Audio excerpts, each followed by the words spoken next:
안녕하세요. 애플쌤입니다. 오늘은 고조선과 여러 나라의 성장에 대해서 배워보도록 할 겁니다. 시작하기 전에 구독과 좋아요 꼭 눌러주시고요. 자, 첫 번째, 청동기 문화의 발전. 청동기 시대. 우리가 고조선을 배우는데 고조선은 청동기 시대예요. 구석기, 신석기 했었죠? 그 다음에 청동기 시대에 해당하는 거예요. 자, 청동기 시대는 청동검, 청동거울, 청동방울, 이런 제사용 도구, 제사용품들을 많이 만들었어요.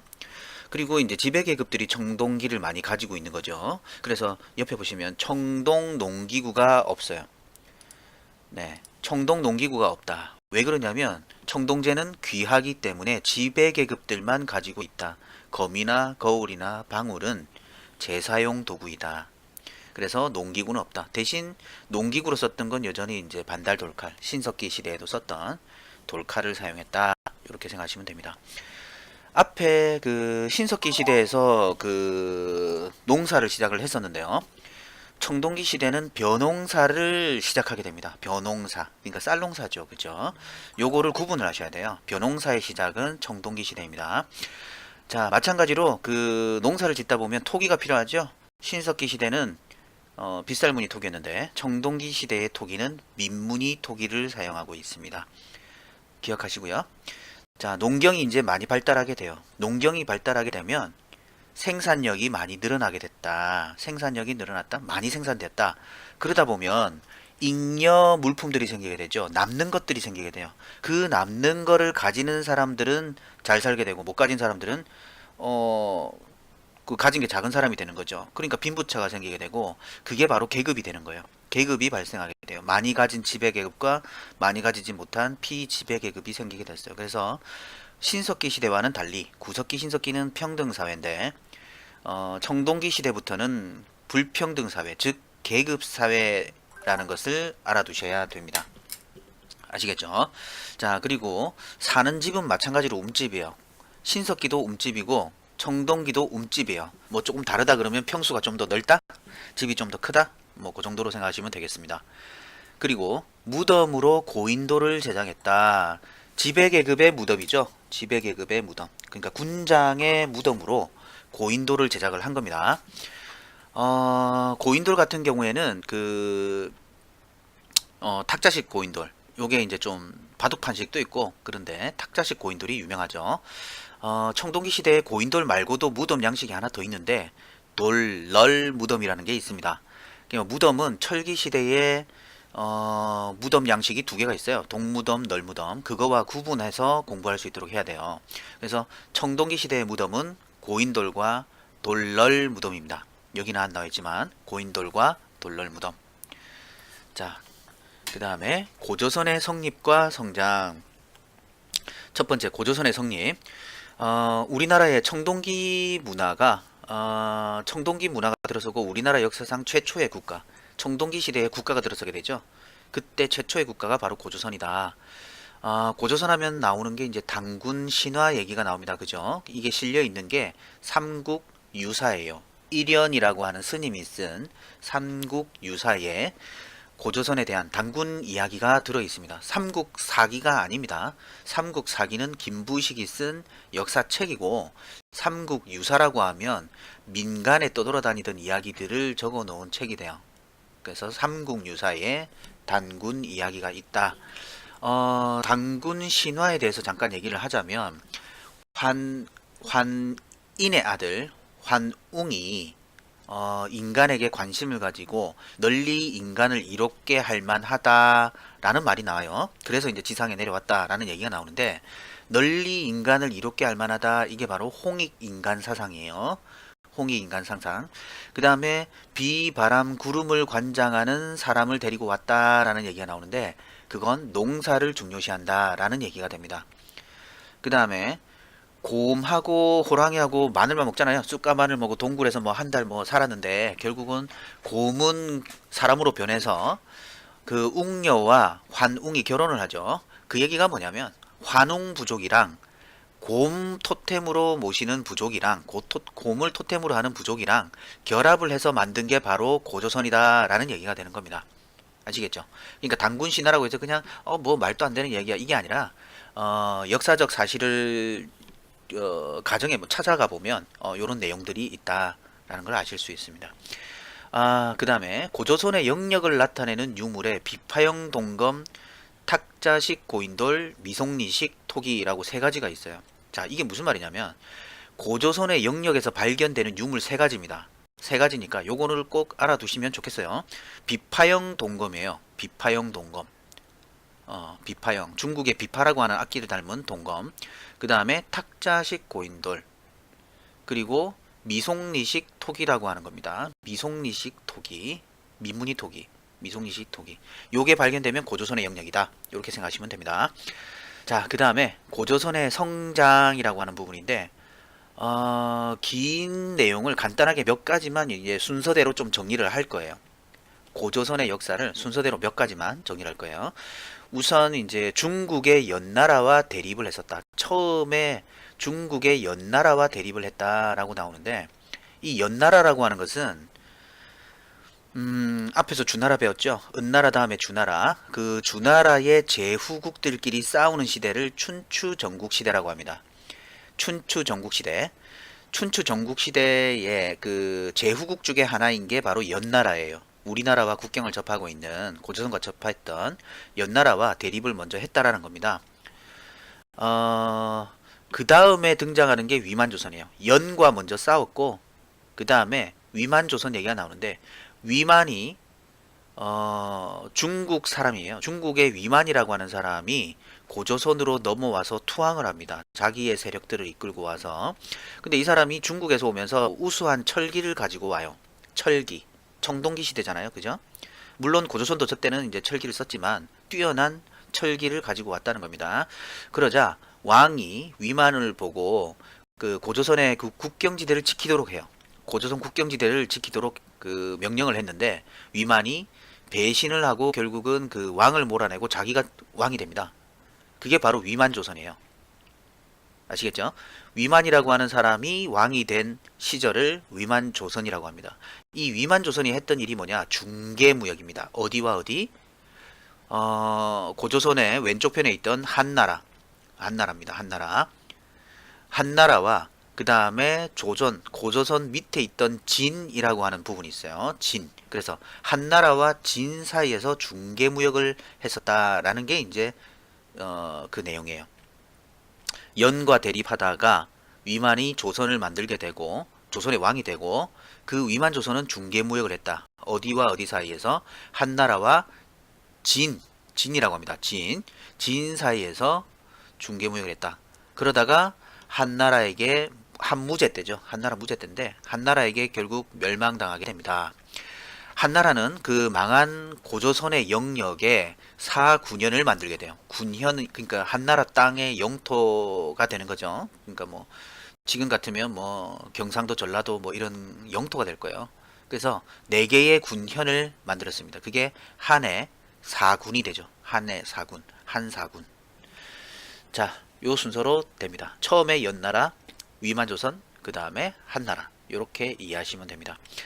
고조선 하면 8조법이 있는데 지금 현재까지 남아있는 법은 3가지가 있어요. 첫 번째, 사람을 죽이면 같이 죽인다. 사람을 죽이면 죽인다. 생명 중시하는 걸 보여줍니다. 자, 그 다음에 도둑질한 사람은 노비로 삼는다. 도둑질한 사람은 노비로 삼는다. 사유재산이 있었다는 얘기고 노비니까 신분제라는 얘기죠. 그죠? 그 다음에 다치게 한 자는 곡식으로 갚는다. 농사지었다는 얘기고. 네, 그렇습니다. 8조법 중에서 현재 3가지가 남아있는데 각각 어떤 것을 엿볼 수 있는지도 알아두시면 좋겠네요. 자, 여러 나라의 형성이라고 되어 있습니다. 고조선은 아까 어느 시대였죠? 청동기 시대였죠? 지금 여기 나오는 여러 나라라고 하는 것은 철기 시대를 의미해요.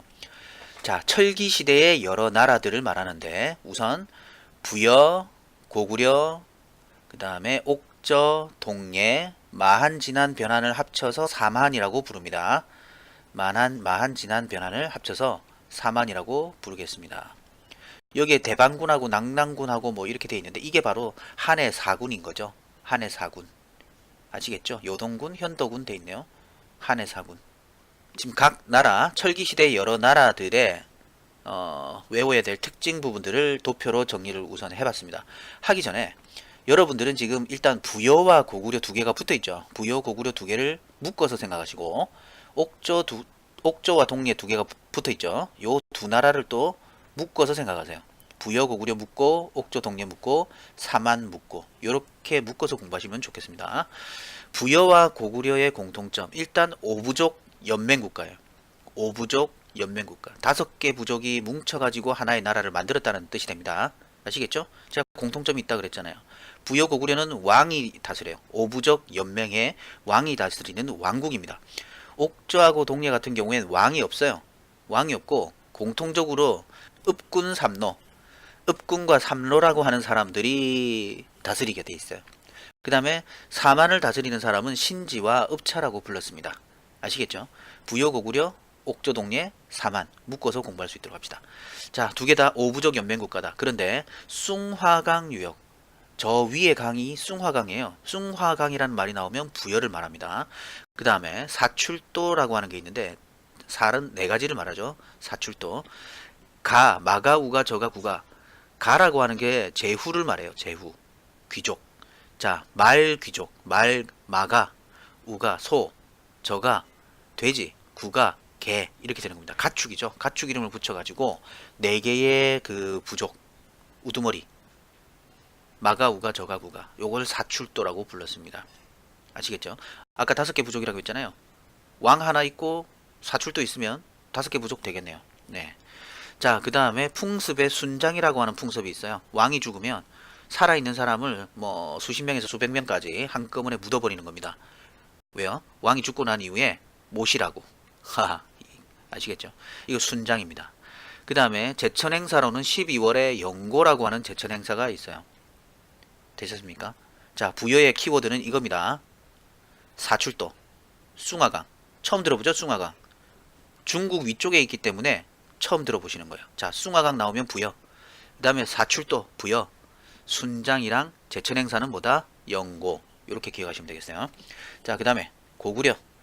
오부족 연맹국가고 대릴사위제, 서옥제 나오는데 요거는 정말 출제가 잘 되죠. 꼭 알아두시기 바래요. 대릴사위제는 뭐냐면 그 사위, 결혼할 남자가 어릴 때 미리 데려오는 겁니다. 남자를, 어린아이를 미리 데려와서, 사위를 데려와서 같이 지내다가 어른이 되고 이제 그 아기를 놓고 그러면 독립시켜 주는 거예요. 그러니까 사위를 미리 데려와 가지고 키워서 결혼시키는 거죠. 네, 대릴사위제, 서옥제, 사위의 집이라는 얘기입니다. 서옥제. 됐죠? 제천 행사는 뭐다? 10월의 동맹. 10월의 동맹. 고구려 하면 대릴사위제와 동맹. 요렇게 떠올리시면 됩니다. 되셨습니까? 부여, 고구려 두 개 했습니다. 자, 그 다음에 옥저, 동예 묶어서 공부할 건데 읍군 삼로가 다스린다고 했어요. 자, 옥저. 옥저 같은 경우에 가족 공동묘랑 민며느리제 나오는데 민며느리제가 대릴사위제하고 비슷한 거예요. 대릴사위제는 사위가 오는 거고 민며느리제는 며느리가 미리 오는 거죠. 예. 그럼 어떻게 외우신다? 외울 때 고구려하고 옥저하고 위치가 비슷하잖아요. 그러니까 고구려는 서옥제, 옥저는 민며느리제. 요렇게 묶어서 공부하시면 좋습니다. 아시겠죠? 제천 행사는 없습니다. 옥저에. 자, 그 다음에 동예. 동예는 보면 지금 족, 외혼, 책화 요거를 지금 묶어서 보셔야 되는데 동예는 나라 하나에 여러 개의 경계가 있었다는 겁니다. 경계가 여러 개가 있었고 그 경계를 넘어서지를 않는 거예요. 그래서 결혼을 할 때만 바깥에 있는 부족들과 결혼을 해야만 했죠. 왜냐하면 같은 부족끼리 결혼하면 유전적으로도 문제가 생기잖아요. 그래서 결혼은 바깥의 부족과 하는 족, 외혼을 했고 부족의 경계가 뚜렷했기 때문에 그 부족의 경계를 넘어서게 되면 책임에 대한 재화로서 책임에 대한 재화, 잘못했으니까 물건으로 갚는 거죠. 노예를 주거나 아니면은 말이나 소를 주는 겁니다. 재물을 주는 거죠. 그러니까 경계를 넘어서면 돼야 안 돼요? 안 되는 겁니다. 자, 동해 특산품의 반어피하고 과하마라는 게 있어요. 여러분들 뭐 본 적도 없죠? 자, 요렇게 특산물 얘기가 나오면 동해입니다. 요쪽 지역입니다. 요게 반어피와 과하마. 그 다음에 제천 행사는 뭐가 있다? 무천. 동해에 무천. 요렇게 외우시면 됩니다. 되셨습니까? 제천 행사 무천. 옥저는 제천 행사가 없어요. 자, 이제 사만, 마한, 진한, 변한 세 개를 삼한이라고 하는데 마한은 나중에 백제의 병합이 될 거고, 진한 같은 경우엔 신라가 될 겁니다. 변한 같은 경우에는 가야가 될 거예요. 자, 그런데 보시면 여기 변한 안에 뭐 구야국이 있고 진한 안에 사로국이 있고 막 그렇죠. 자, 이게 무슨 뜻이냐면 마한이라고 하는 나라는 54개의 소국, 작은 나라들로 이루어져 있고 진한과 변한은 14개의 소국들로 되어 있었어요. 교통이 뭐 불편하니까 넓지 않으니까 각 작은 영역 하나하나가 작은 나라들인 거죠. 그죠? 자, 그거에서 가장 독특하게 좀 힘이 있는 나라들이 이걸 병합해 나가기 시작하는 겁니다. 아시겠죠? 여러 개의 소국들로 되어 있었다. 이렇게 보시면 돼요.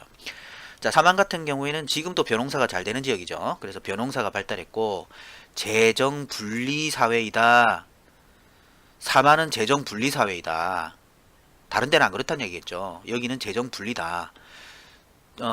정치적인 지배자는 아까 신지와 읍차라고 얘기 드렸고, 그 다음에 종교 지배자는 천군이라고 부릅니다. 천군. 이 천군이 다스리는 영역을 소도라고 불러요. 소도. 그리고 이 소도의 경계에 솥대라고 하는 거, 새 모양으로 이렇게 된 게 있어요. 새 모양 그 나무로 만든 게 있는데 그거를 경계로 세워 놓는 거예요. 그러면 여기는 함부로 들어가지 마라라고 하는 거죠. 그러니까 천군이 다스리는 소도는 아무나 들어갈 수 있는 땅이 아닌 겁니다. 아시겠죠? 사만은 재정 분리예요. 특히나 이제 이 변한 지역 같은 경우에는 철이 생산되는데 여기에 지금도 그 제철소가 있잖아요. 광양 제철소 이쪽 부분에 그죠?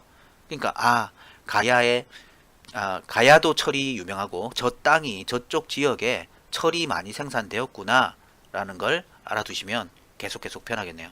변한에 철을 생산했고 마찬가지로 이 자리에 있던 가야에서도 철을 많이 생산했었다. 그죠? 지금까지도 철을 생산해요.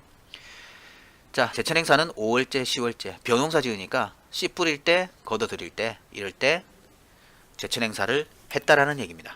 오늘은 고조선, 청동기 시대의 고조선과 철기 시대의 여러 나라들에 대해서 알아봤습니다. 수고하셨습니다.